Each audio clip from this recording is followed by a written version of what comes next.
अस्सलाम नाज़रीन, Sindh online TV में भलीकार आवां मोहम्मद पवार शामिल करूं था हिन वक्त जी खबरूं।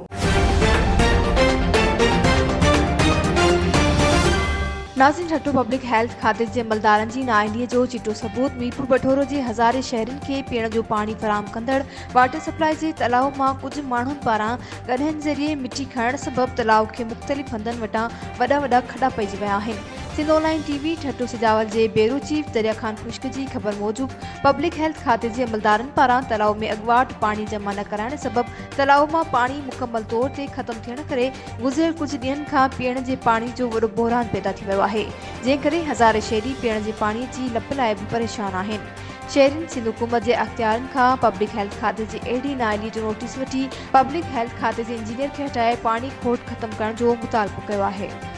वधीक खबरुनि जी अपडेट्स जे लाइ ॾिसंदा रहो सिंध ऑनलाइन टीवी।